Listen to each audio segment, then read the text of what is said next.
And that's an amazing CPM coming from me, who I'm used to seeing YouTube CPMs. And since I do a lot of YouTube CPMs are garbage. They're so bad. They're so bad.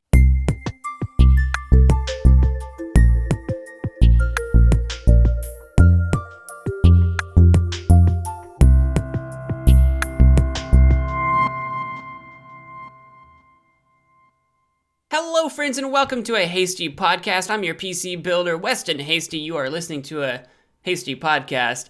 Today, in today's episode, we will be discussing, my PC and PC building experiences a little bit as per a request via the hashtag Hasty Podcast over at Twitter. We'll be talking about some of that. I'll be talking about a little bit of some Anchor news that I read a Verge article about, for what that's worth, and we will be talking about me starting my Weston Hasty channel up again on YouTube, which is not the same channel as the Hasty Podcast channel, but it is all the same, a sort of personal vlogging channel. So today's episode is a little less video game related, a little less Netflix related, a little less of that side of things, but a little bit more about me and my hobbies and the things that I'm kind of up to right now. I wish I had more for you guys. I have some other bits of news that I had planned on covering a little bit of, but it took me so long to get around to recording this episode. I've taken quite some time off. I just had an insanely busy week outside of podcasting that it just didn't happen for me. So there is some old news that I wanted to cover.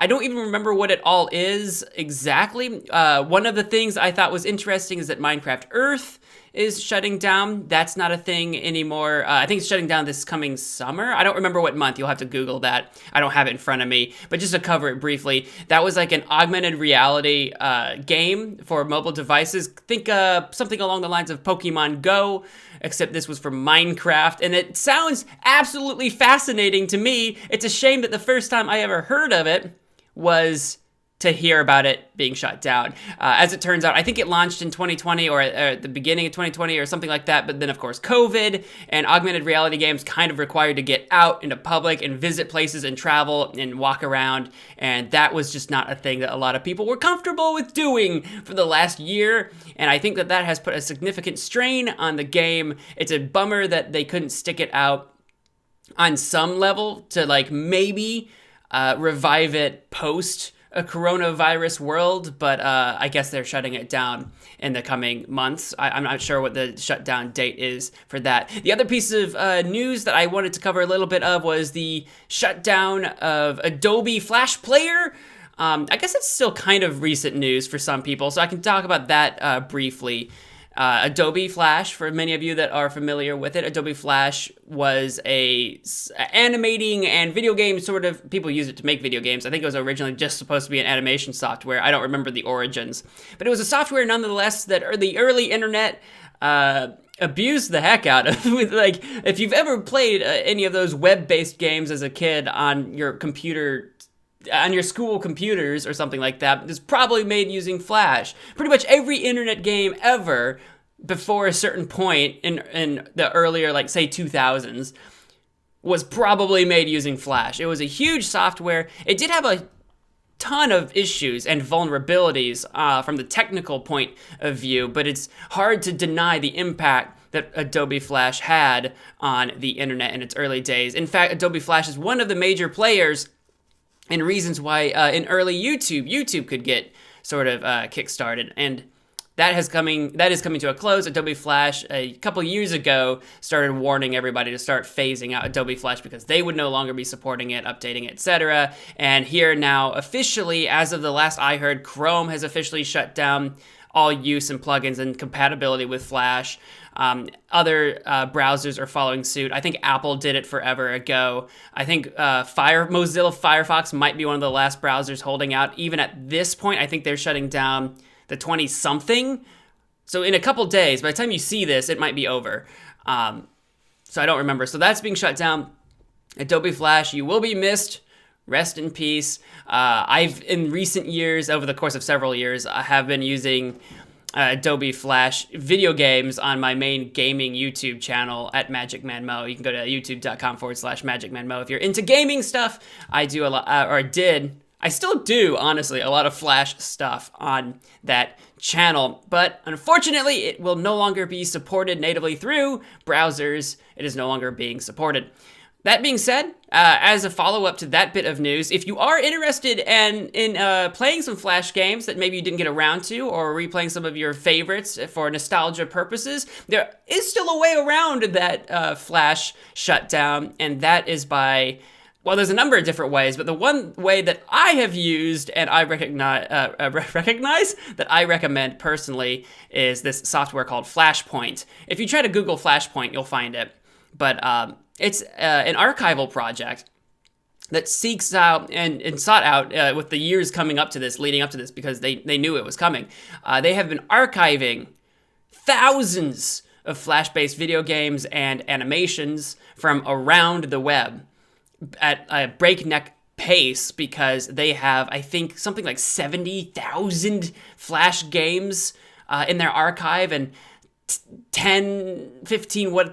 between 10 and 20, I think, thousand Flash-based animations in their archive. And if you go to their software, they have two downloadables. One where you can just download the entirety of their archive if you are that crazy. It's quite a massive download. Or you can download their, I think it's called Flashpoint Infinity, and the idea is that it has a list of everything in their archive, and you can download and play specific games and animations at will. What's the word I'm looking for? At request or whatever. When you have the software, you're like, I want to download this, and it'll download it. They're not very big games. They're Flash-based games. They're usually not very big, and you can kind of pick and choose which games you want through the service at any given time. Flashpoint, that's what I've been using to continue to play Flash games in a post-Adobe Flash shutdown world. So those are two big pieces of news in terms of things that I wanted to cover. I think there might have been something else, maybe Cyberpunk related, but I think I've done that to death. With the last episode, if you caught the last Hasty Podcast episode, I had a special guest with Wiley, my brother, and we spent an hour talking about Cyberpunk.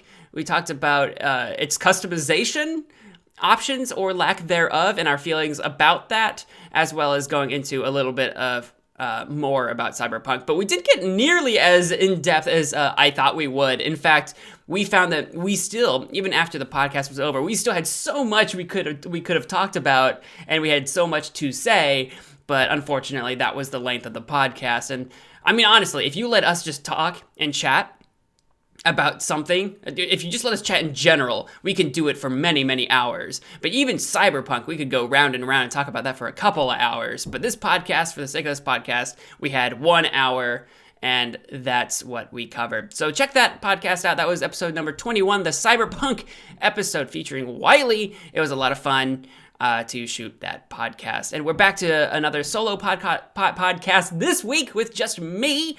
We'll have guests in the future. This is one of the things that I said that I wanted to do this year with this podcast, especially with this longer format, is occasionally bring on different guests to this podcast. Potentially, I imagine, I probably shouldn't say anything until it actually happens, but both of us are so for this that I know it's going to happen. It's just a matter of when, probably soon. But I don't have a date on it yet. I just met up with my friend Alex from Alex Duquette on YouTube, Alex Duquette Music. You can find him by his name, Alex Duquette, on YouTube.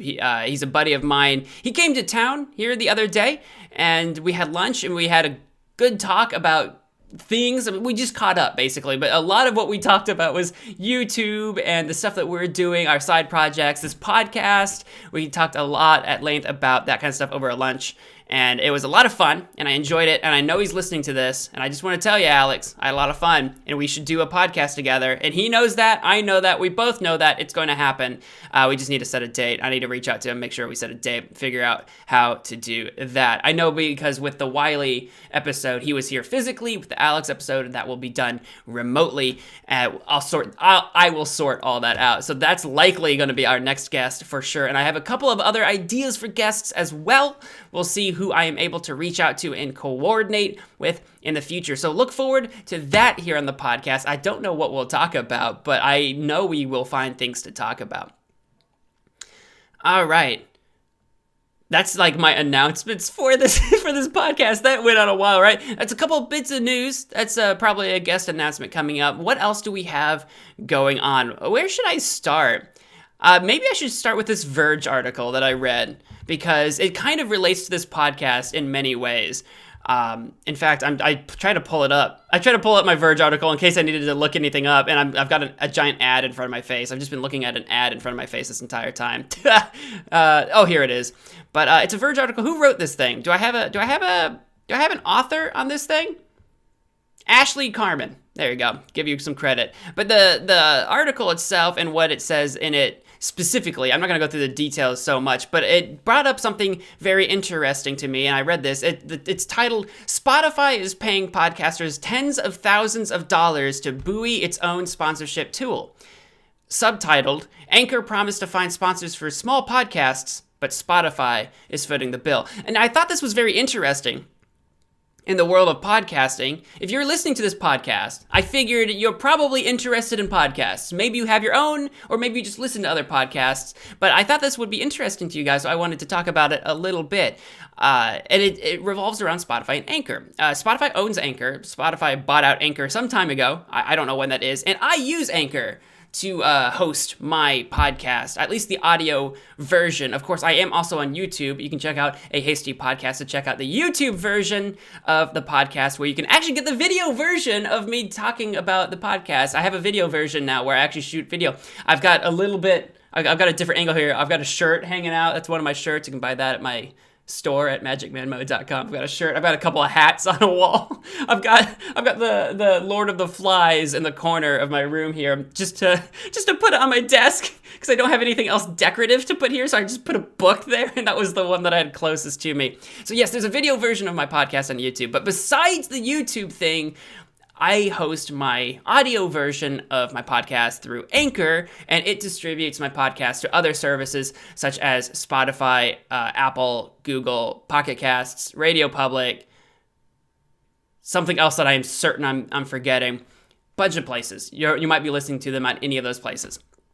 And I use Anchor to distribute those. So I'm familiar with this this topic that we're about to talk about. And one of the things you can do on Anchor, one of the big draws for small podcasters and beginning podcasters and podcasting hobbyists, is that one, you can host your podcast for free through Anchor, which is a big deal. You can't do that just anywhere. A lot of other services have maybe free versions, but they're limited, and they have paid versions that unlock all their features, or some different hosts only offer a paid version.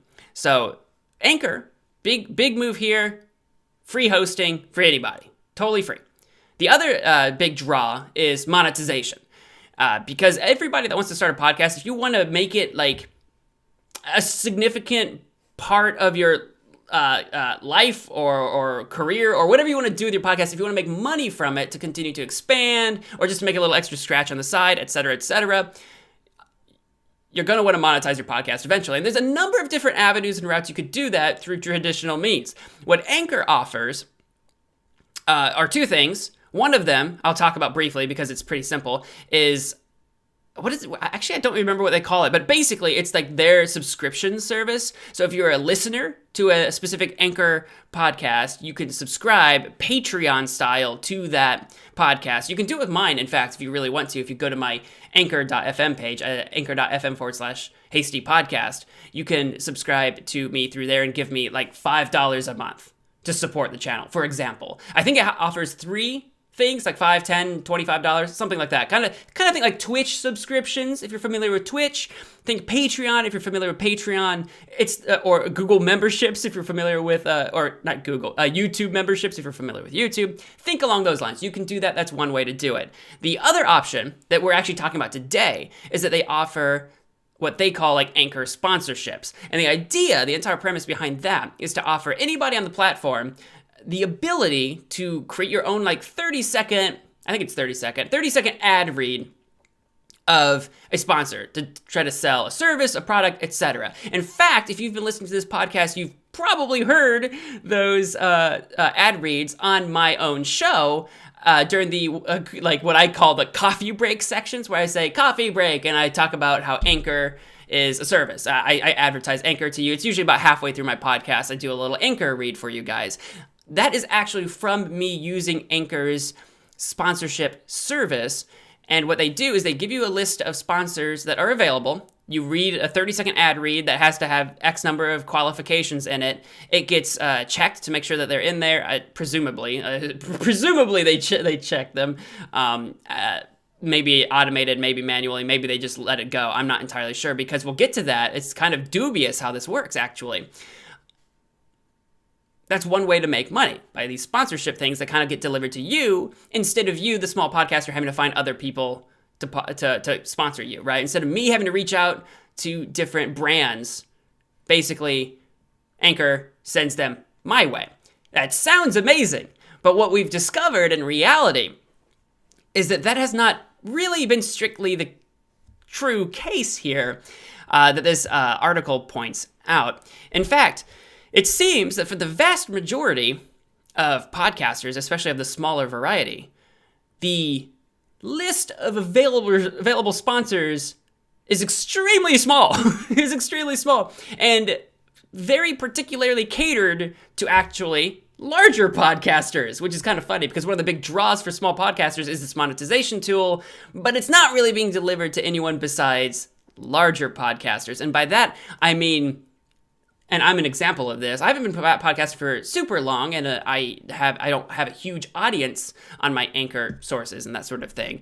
The only sponsorship I've ever had is through Spotify, or through Anchor, rather. Anchor's sponsorship of that one ad read you've probably heard me read about Anchor, like, you should use Anchor. It's my one Anchor ad. They're the only sponsor I've ever been offered. It's the only one I've ever had. The thing is, I'm not alone in that. Many people have had it that way, or maybe one other sponsor has popped up for a limited scope of time. But for the vast majority of users, Anchor is the first one that pops up for you by just default. It's the first one, and many times it's the only one that you get. Now, they pay what I think is a pretty amazing CPM, if you're worried about the strict numbers on it, right? The CPM is the cost per mil. That's just how much the advertiser pays like in this case, the creative, paying me per 1,000 listens of that ad. And it varies a little bit person to person. My opening bid was at $15 CPM, which means if 1,000 people hear my ad, I get $15 off that ad read. That's what that means. Sometimes those rates vary, but that's roughly what that means. And that's an amazing CPM coming from me, who I'm used to seeing YouTube CPMs. And since I do a lot of YouTube CPMs are garbage. They're so bad.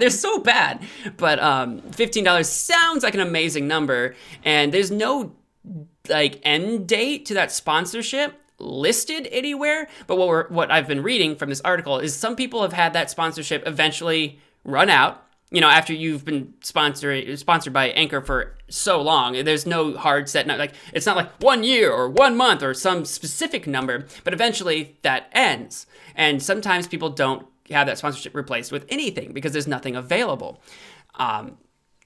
One person mentioned in this article specifically actually reached out to Anchor after losing their Anchor sponsorship to inquire about why they lost their sponsorship and if there's any way to get it back or more, because that was the only thing that they had at the time. And Anchor actually reinstated the sponsorship, but at a lower CPM. So interestingly enough, for many small creators, it's just the Anchor sponsorship, the Anchor ad. And like I said earlier, Anchor is owned by Spotify. So it seems what's happening here, because Spotify is like the actual parent company, Spotify is paying out the actual money for this ad to advertise Anchor. So this kind of comes back to the title of this ad. Spotify is paying podcasters tens of thousands of dollars to buoy its own sponsorship tool. That's what's literally happening. Spotify, through Anchor, is paying Anchor podcasters to advertise Anchor to their listeners, and that's kind of it. And it's really interesting because it's like this sort of cyclical, like, it's weird that they're like advertising themselves on themselves with no other advertisers really available. There are some exceptions where people have had other sponsors come up, but again, like I say, for the vast majority of people, it's just the one. And for some people, the bigger podcasters, they're making thousands of dollars off of this Anchor ad. Like I said, if it's a $15 CPM, some people that might be getting millions of hits in whatever amount of time or whatever, are being paid out thousands of dollars from Anchor to advertise Anchor. And that's been going on. The big catch here is, what does Anchor get out of that? While yes, it makes sense that Spotify and Anchor would want people to know about Anchor and use Anchor, presumably the reason they would want you to know about it and use it is so that Anchor and therefore Spotify can make money off their platform. And one of the ways they can make money is by selling ads, but they're not selling any ads. So presumably you would imagine, let's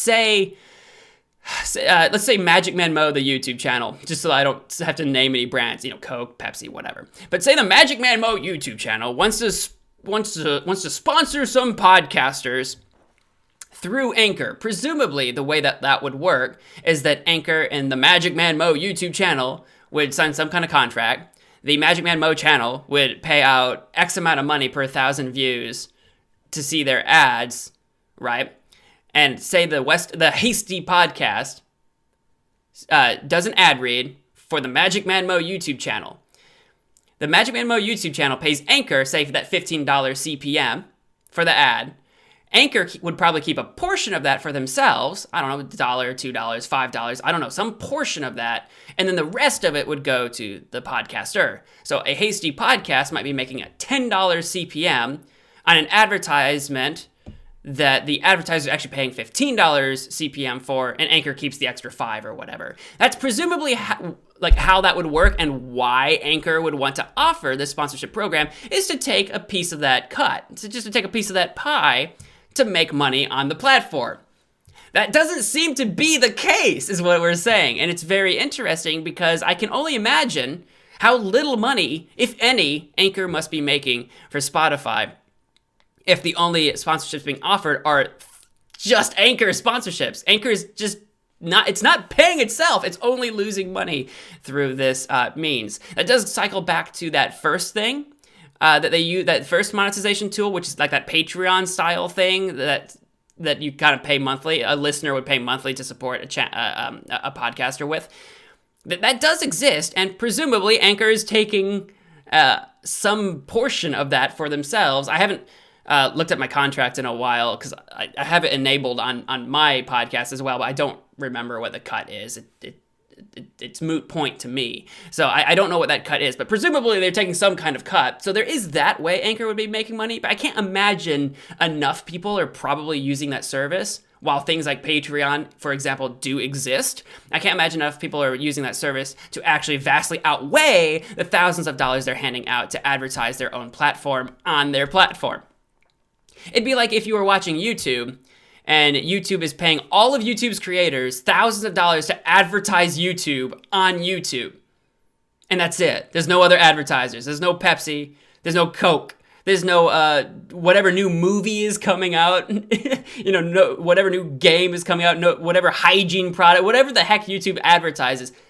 None of that. If it's just YouTube advertising YouTube on YouTube, YouTube would make no money. And that's what the situation we have with Anchor and Spotify right now. And I find that very strange. And it begs the question, what is the future of the sponsorship program through Anchor if this is what we're seeing right now? Will it eventually be dropped for something else entirely? Will it eventually be dropped for a different monetization approach, where maybe the podcasters will have to move to some sort of paid version, something a la Podbean, for example? Where you have to, if you only get limited features for free if you're a podcaster, and then if you want the full list of features, you have to pay some kind of monthly or yearly subscription. So that's in podcasting news, and I found that very interesting to me and very fascinating, and I just wanted to talk about that. Let me know what you guys think somewhere, wherever you can chat with me, whether you want to hit me up on Twitter. You can hit me up on Twitter at Weston Hasty. You can hit me up there. You can use the hashtag Hasty Podcast as well, and that will categorize on Twitter a place for me to go and see all of your tweets. So you can tweet at me, or you can tweet with that hashtag, and I'll see it one way or the other. And I will, in the future, as this podcast continues to grow and expand, I will use that hashtag to discuss different topics on this podcast. So if you have an idea for a topic on this podcast, hit me up on Twitter at with the I can't talk. I've lost my ability to speak. Hit me up with the hashtag Hasty Podcast, and I will read your thingies. In fact, we'll be reading one of those thingies here in just a moment. I'm going to take a sip of my Huel. It's not coffee today. Give me a sec.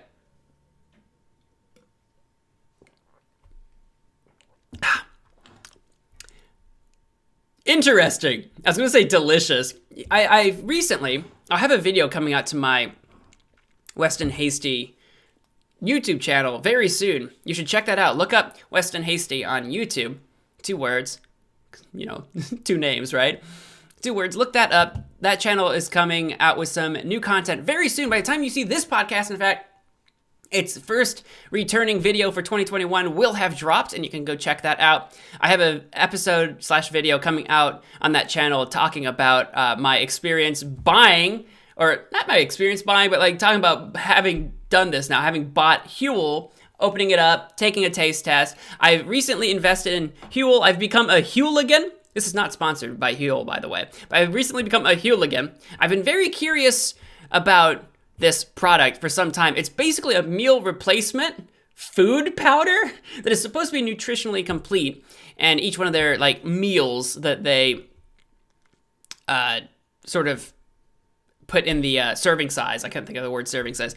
Their serving size for the one meal is a 400 calorie meal, basically, that's supposed to be nutritionally complete with all of the nutrients and vitamins and that kind of thing that you would need out of a meal. So if you were replacing your breakfast or replacing your lunch with Huel, it's complete with all of that stuff. It's not supposed to be lacking in any necessary component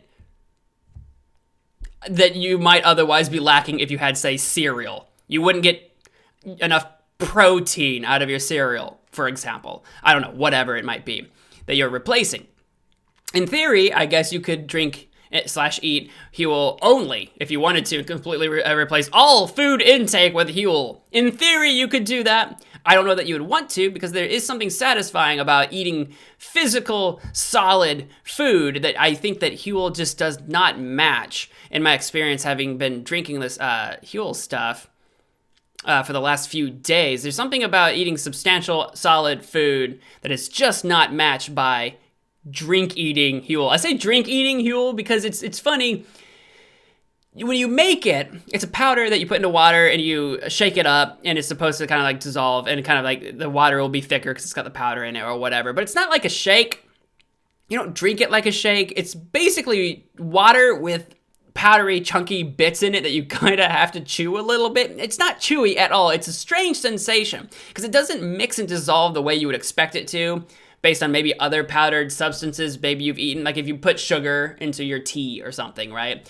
If you put sugar into your tea, you stir the sugar, and while you're drinking your tea, you never have clumps of sugar that you're chewing. But imagine you did. But imagine you did have clumps of sugar that you were chewing. That's kind of the idea, but it's not sugar, so it's not quite the same consistency. It's powderier than sugar, which is more crystalline in nature. So it's a weird experience eating this stuff, and it has a weird taste to it that isn't gross or disgusting. It comes in a number of different flavors. That's not what I'm talking about. The Huel part itself has a taste to it, a flavor to it, that I can't put my finger on. It's almost like something I've had before, but I can't figure out what, and it's just completely alien to me. It does have a weird kind of taste to it that I think is an acquired taste. You'll have to like get used to it. Again, it's not like gross or disgusting, it's just bizarre. So it's going to take some getting used to, but it does come with different flavors as well. I opted for the vanilla flavor and the cafe latte flavor, because you can get, if you get 2 bags, each bag can be a different flavor, and my first order was 2 bags. So I got 2 flavors. The vanilla one, I'm getting used to. The vanilla is not bad, but I feel like that weird Huel mystery flavor that I can't quite describe comes out stronger in the vanilla flavored pouch than the current one that I'm drinking, the cafe latte one. Seems to be that the latte flavor itself masks or is stronger than the actual weird Huel flavor. So the latte one, I feel like tastes better, but weirdly enough, the cafe latte flavoring has kind of a smell to it that it's not super pungent, it's not super strong, or at least I don't think so. I don't have a super strong schnoz. My sniffer isn't very strong, but it has a weird smell to it that is a little off-putting, but it's not repulsive. It's just kind of like, this smells a little gross, but not like I wouldn't eat it. It's the strangest sensation. And again, I'm glad I went through and actually ended up buying this stuff, because whether I choose to stop and like not get any more, or if I continue to keep going, I was very curious about this, and it's been an entire experience to me that I don't think I could have gotten otherwise. I have no idea what other product I would have been able to buy to experience what I'm experiencing through Huel. I know there's like Soylent. I haven't had Soylent, but if you're trying to think of a similar product that performs a similar service, Soylent is one of them. I haven't looked into that, rather. Huel is the one that got advertised to me once upon a time, like on an Instagram ad or something forever ago, and that's what sparked my curiosity and eventually led to me purchasing this much, much later. And it's weird too, because it is a meal replacement, but you drink it, right? And it's funny, and I've tried to describe, I was talking to my brother about this, I was trying to describe this sensation of consuming this product, because if you drink it while hungry, you don't ever feel like you're filling up like you would if you were eating food. You know, if you eat a lot of food, you like overeat and you get like stuff. You're like, oh, I can like just feel the food sitting in my gut. I've never over-consumed Huel because I feel like that would be a ton of powder and water to drink at one time. So I've never overeaten on Huel, but having eaten Huel, you don't get that filling sensation in your gut like you would with solid foods. But it is weird that like, if you give it the time, if you started hungry, you do get, after eating it / drinking it, less hungry.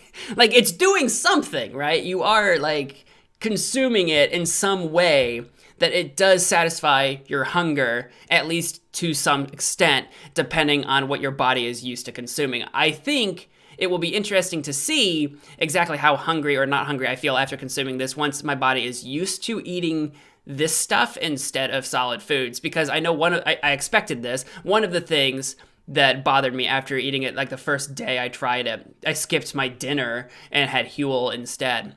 Often my smaller meal is dinner and my larger meal is lunch. That's why I replaced dinner with my Huel instead of like a lunch, which is what apparently a lot of people do. It's like a lunch or a breakfast. I replaced my dinner with it. And that was kind of a rough first night because I could tell it satisfied a little bit of my hunger, but my craving to still keep eating something was still definitely there. And I think that's like psychological more than it was any kind of need to eat. Like, I wasn't starving, right? I wasn't like it wasn't the same as skipping the meal entirely. But psychologically speaking, I wanted to keep eating something and actually get that fuller sensation that you would be used to getting. I'll be curious to see how that might change over more time as my body gets more used to like eating Huel and changing its expectations. I kind of, it's funny personifying my body in that way, but it's true. Your gut does kind of have a brain of its own. I don't remember. You can look this up. I don't have it off the top of my head, but it's like the seventh sense or whatever, hunger. Like there's something about your gut that actually kind of has its own brain.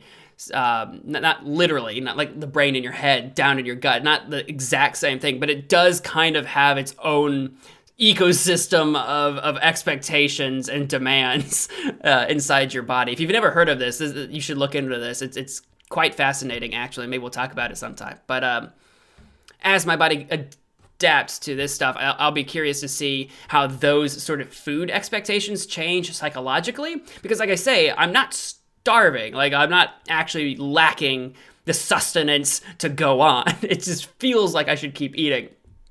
It's a strange sensation. It really is, because it takes us, a little bit of time to for that effect to kick in. I think so. It's just this strange sensation where when you're not eating food, how you slowly get hungrier over time. It's like the reverse, where you keep drinking and you slowly get less hungry over time. It's just a weird sensation in a way that drinking water by itself I've never had happen to me.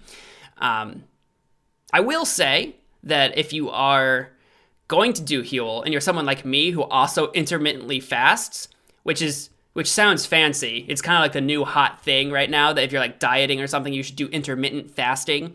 But it's really not as fancy as it sounds. I've been doing it for years just naturally. I had no idea that it was called that. This is just the way I live my life and consume my food. Intermittent fasting is basically when you have an 8-hour period of time where you eat whatever, you eat whatever you want, and then you fast the other 16 hours of the day. And I do that already. Usually I don't eat food until noonish, right? And between like noonish and 8ish is when I do all my eating. So if I eat lunch at noon, I might have my dinner at 7 or something like that. So I'm within that 8-hour period of time, and I won't eat again until noonish the next day because I don't eat breakfast. I skip breakfast. Something about breakfast has always bothered me. I can do it if you're out on vacation and you're just gorging yourself with food 24/7 or something. I can eat food in the morning, but typically I don't like to because, and especially depends on what I eat. I end up with an upset stomach if I eat after like waking up in the morning. I don't know what it is. I don't know why. It's just, I don't like to eat in the mornings.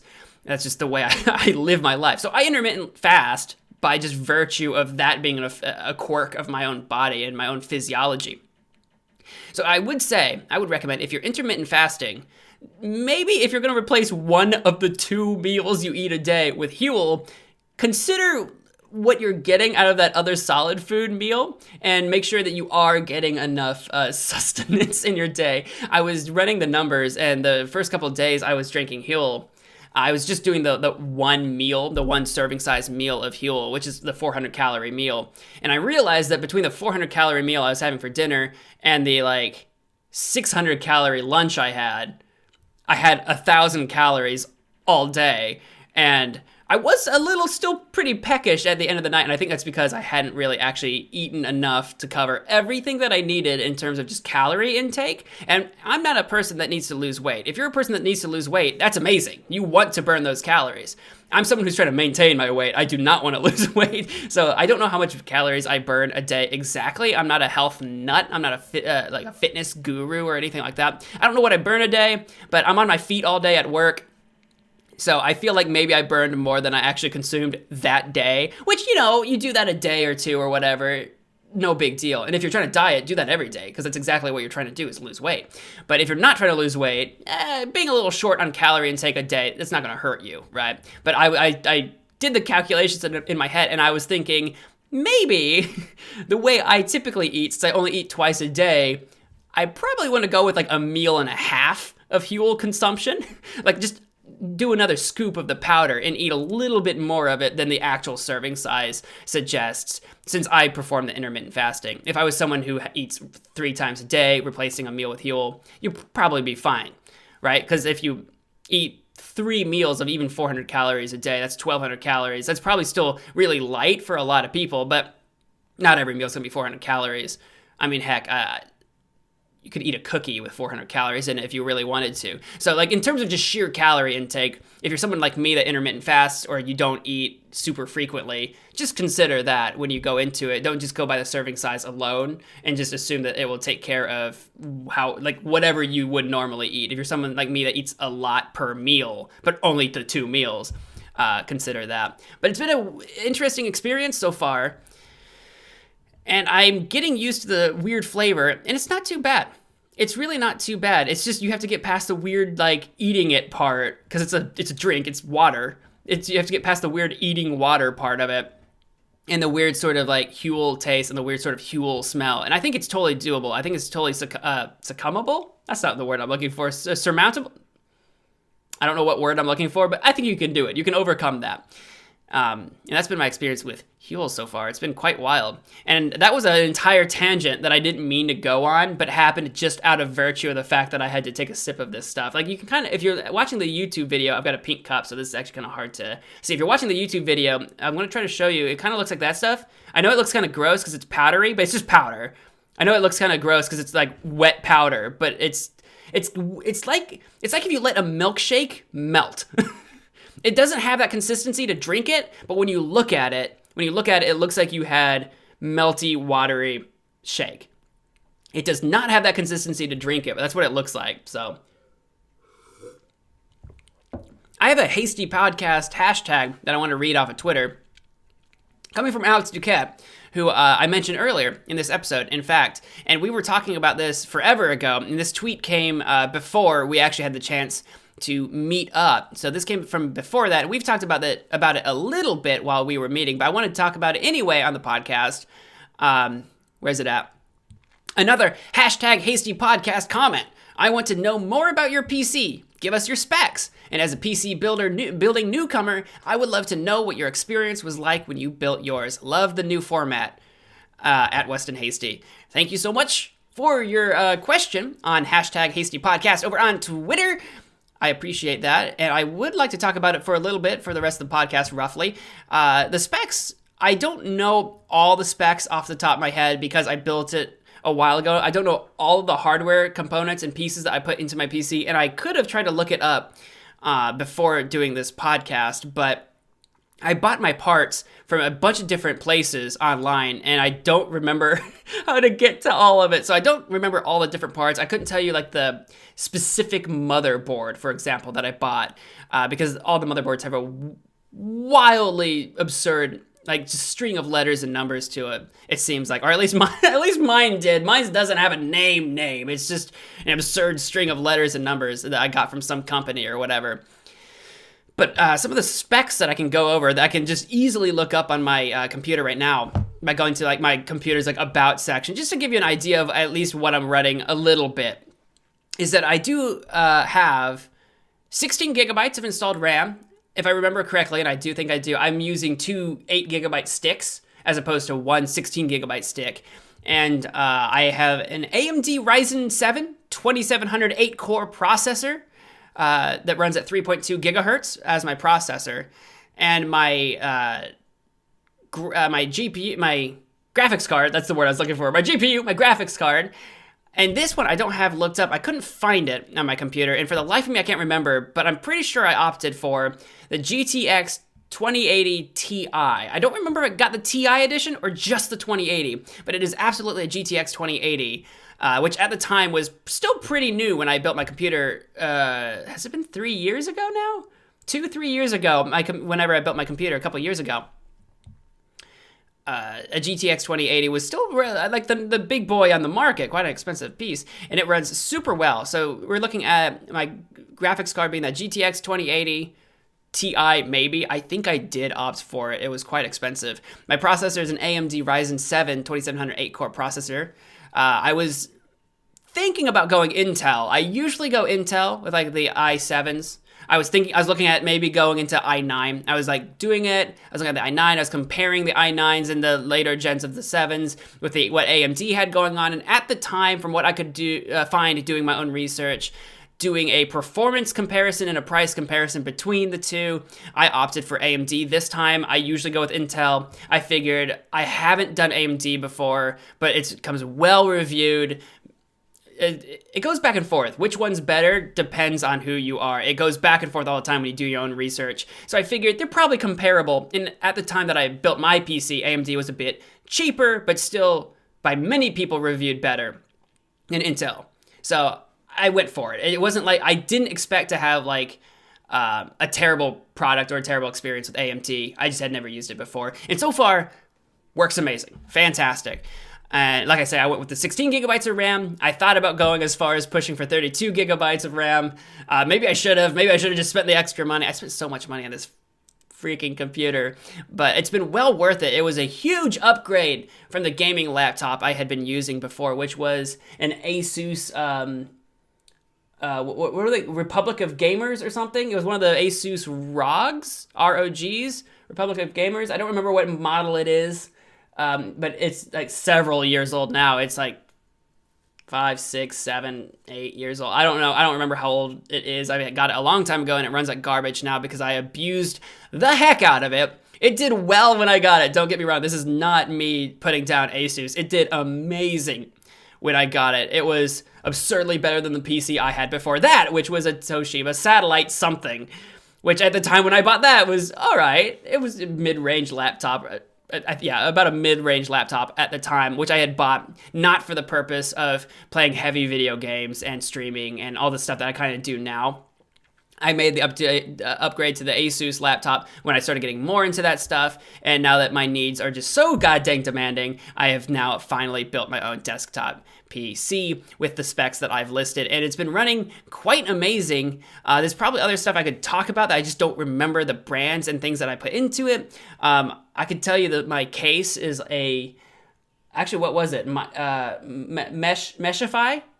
A Meshify. I can tell you that because I read the box so many times trying to figure, is it a Meshify? My stupid brain didn't realize that it was using the word mesh, but it's a nice case, but I don't think anyone cares about the case that I'm using. I didn't opt for like a bunch of RGB like colors and stuff like all the hot gamers do these days with all the different colors coming out of their case. I do have a glass panel on the side of my case, so if I do put fancy stuff in there, you can see it. I didn't buy the case for the glass. I bought the case because it was relatively cheap. It was the size that I needed, and it worked out that way. Sorry about that quick break in the audio there because my camera died, and I wanted to get my camera rolling again for the YouTube video. The camera died, but it's okay. So quick random break in the middle of my thought. But I can tell you that I don't remember the different brands of all the different things that I put into my PC, but those are the big kind of specs I think are important. I am running Windows 10 for anyone that cares. It is, of course, a 64-bit operating system. It is Windows 10, and that's what I have going on for it. It works super well. It works well enough that it can almost run Cyberpunk at its most maximum settings, max everything, ray tracing on, etc. Just to give you an idea, if you've ever played Cyberpunk on PC, what exactly my PC is capable of, it can almost run that. The ray tracing seems to be a bit much for my PC, which again, I built my PC a year or two or 3 years ago, so like it's not showing its age yet, but just to be fair, I do abuse the heck out of my computers with processing video, streaming, etc. So I do abuse the heck out of my computers, so I don't know if there's any wear and tear in terms of performance on my computer as a result of that.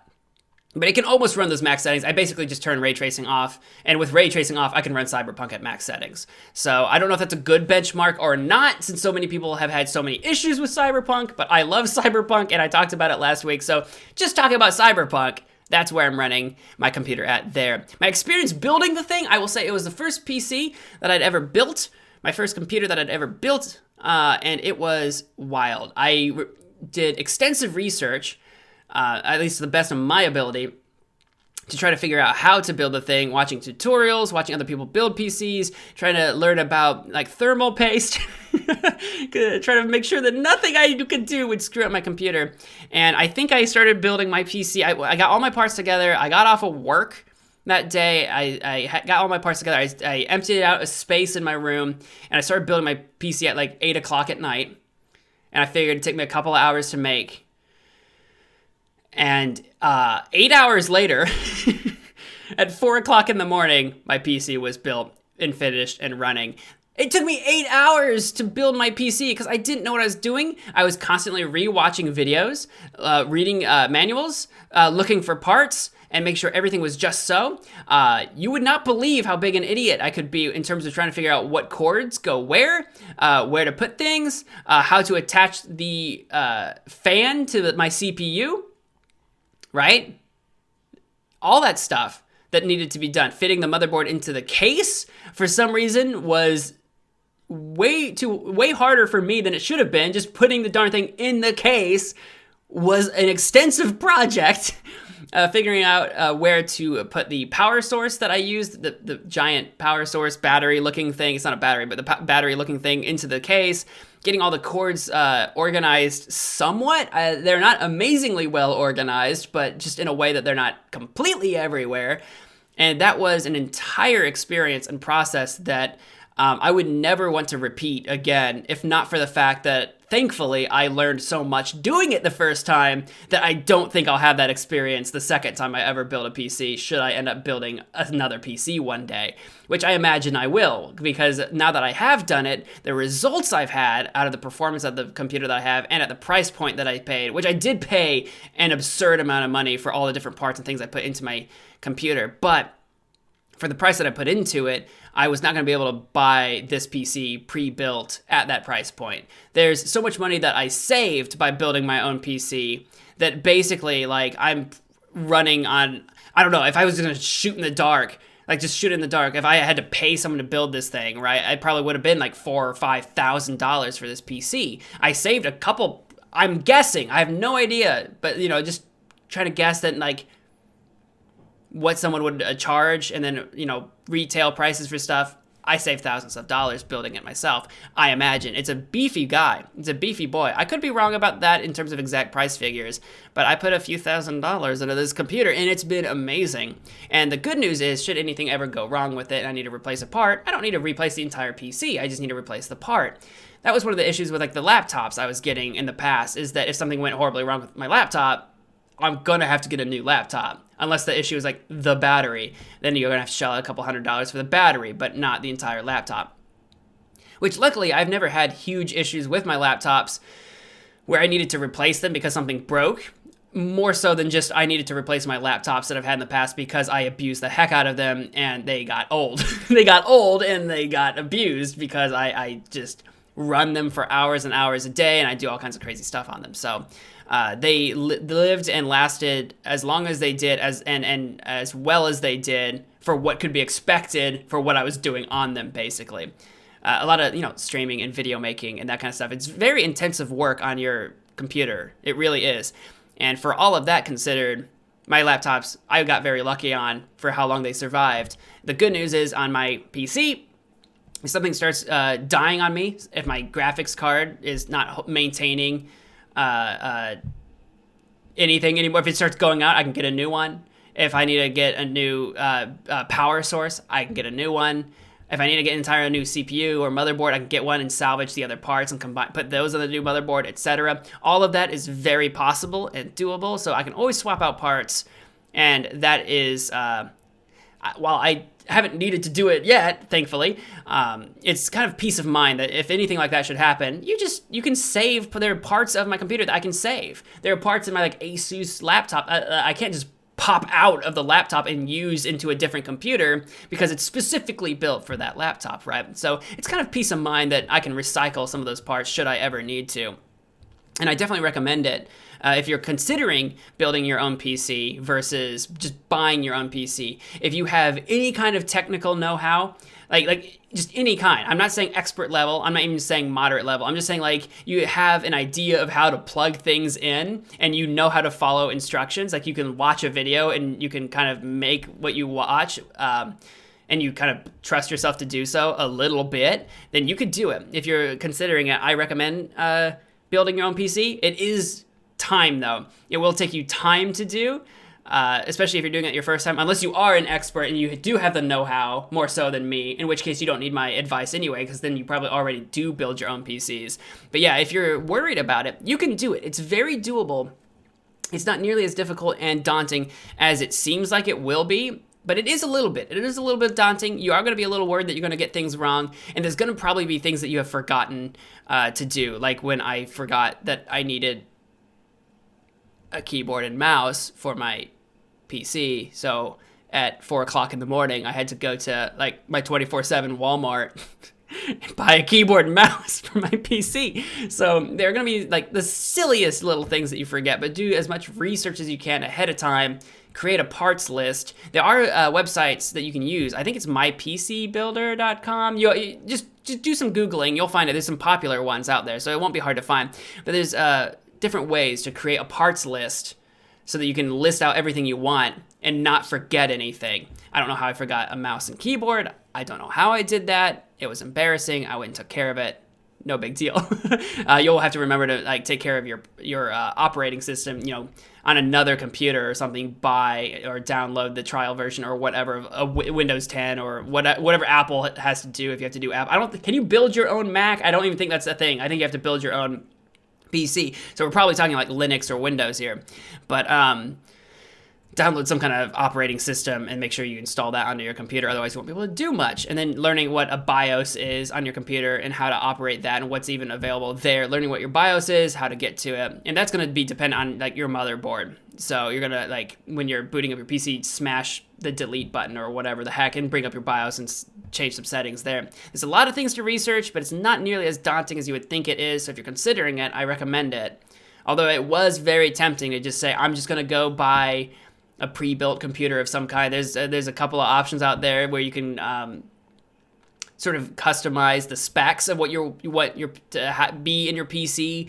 There are different ways to do that, and they're very tempting, and they're not uber expensive. But the satisfaction of having built my own and at the time, I forget now, but knowing at the time exactly what you're putting into your PC and how it should run based on the reviews and things that you've read and that kind of thing is quite satisfying, as opposed to buying a PC and then if something goes wrong, having no idea because you didn't build the thing and having no knowledge or foundation in that area. So I recommend it if you have the time and a little bit of know-how to do it. Although it is tempting to go overboard and spend a lot of money on it, I think in the long run, if you're gonna take what you would have bought outright and try to build it yourself, price comparison, you're gonna save a lot of money and have a lot of satisfaction as a result. It's kind of hard to pinpoint the details of exactly the process of building the PC itself because it was 8 hours, and it's so weird how memory works, how the mind manipulates time and memory, because it feels like, looking back on it, that much time did not pass, because it doesn't feel like I did that much to take up that much time, but a lot of the time I spent was just, again, checking on videos and reading things and making sure I'm doing the right thing and double checking everything, and there's a lot of just not actually doing anything, just checking things, and so it really manipulates my time a little bit. If you're a little bit more confident than I am, then you'll take less time. But me, I was very meticulously going over everything, plugging everything in, seeing what I have, what I'm missing, finding out what every cord goes to what each one does, and that sort of thing. And making sure I organize everything, have an open space, a big table, so clear office space to make sure you can organize all the different parts, all the different screws, because there's going to be screws. I don't know how many times I thought I was going to crack my motherboard because I didn't know what I was doing with screws, and I didn't know how to put the CPU, glue the CPU into the, it's not glue, it's like I was trying to I was trying to screw the CPU into my motherboard, and for some reason, I don't think my motherboard and my CPU were actually compatible with one another. There are 4 screw slots. Only 2 of them are being used. If you want to know how jank my setup is inside my computer, of the 4 screws, only half of them are actually screwed in because they don't actually fit the way they're supposed to. But everything's technically plugged in fine, and the fan on it is technically working on it. I know there was a lot of people that complain about thermal pastes and that kind of thing, to be worried about. Make sure you do the right thing with the thermal paste. I ended up. I'm gonna get attacked for this, but I ended up using the factory sent thermal paste as opposed to buying my own. A lot of people freak out about that, but so far so good. I haven't had an overheating problem or anything like that, even though this room does get very warm in like the summer and that kind of thing. So maybe I lucked out. I know a lot of people freak out about that kind of thing, about buying your own thermal paste, or I think they make like a thermal strip now. I don't even know. A lot of people freak out about that. Do your research in that so you know what to do with the thermal paste. But so far, so good. But yeah, it's a little ghetto in there. In there, if you look at everything, where all the cords are and how I have everything plugged in. Oh god, the time I got my GPU stuck into my motherboard because I was trying to plug it into the wrong place because I'm an idiot. And I got stuck and I didn't know how to remove the thing, and I thought I was going to break the number of times I thought I was going to crack my motherboard because I am just a giant ape. I could not even begin to tell you. But we got there, and I think it gives you a real respect for actually how robust technology can be. Is robust the word I'm looking for? Durable, I guess? Like, I was really going into this trying to be as tender as I possibly can with all the components. But they do have some give. There is some forgiveness there, so you don't have to panic quite so much when you're building it. You don't want to just take a hammer to this stuff. You do want to be a little bit careful, but there is some leeway there where you don't have to have an anxiety attack every time you bump something, like I was. Every time I bumped the motherboard or bumped a card or bumped something, I was like, oh God, it's all gonna break and be destroyed. And the first time I booted up my PC, it didn't work right away because I didn't have, I think my display, I think it was just my monitor not plugged in correctly. And I remember my heart sinking the first time I tried to boot up my computer, and like nothing basically happened, but like it was on, like the power source was running and it was on, but like nothing was happening, and the heart attack I had, but it, I figured it out. The display wasn't plugged in correctly. Easy peasy, like just super easy, just fix that. And then of course it started booting, and I didn't have any way to click anything because I didn't have a mouse because I was an idiot. So once that was taken care of, it's been an amazing experience, so I recommend it. And that has been a Hasty Podcast. Thank you all so much for listening to the podcast and watching. If you're watching this on YouTube, I got through the things I think I wanted to talk about today. I can't remember if I missed anything. Links to stuff down in the description of the podcast, I'm sure, maybe, question mark. I'm very bad about writing descriptions to these podcasts, especially on the audio-only version, but thank you all so much for listening. Anyway, once again, if you want to chat me up about anything to do with the podcast, hit me with a question or a comment. The best way to do that is over on Twitter. Hit me up at Weston Hasty, or using the hashtag Hasty Podcast, or if you are watching this on YouTube, just leave a comment like you would on any other video. Thank you all so much for listening, and I hope to see you next time. Okay, I'm out of here. Take care of yourselves, wash your hands, and goodbye.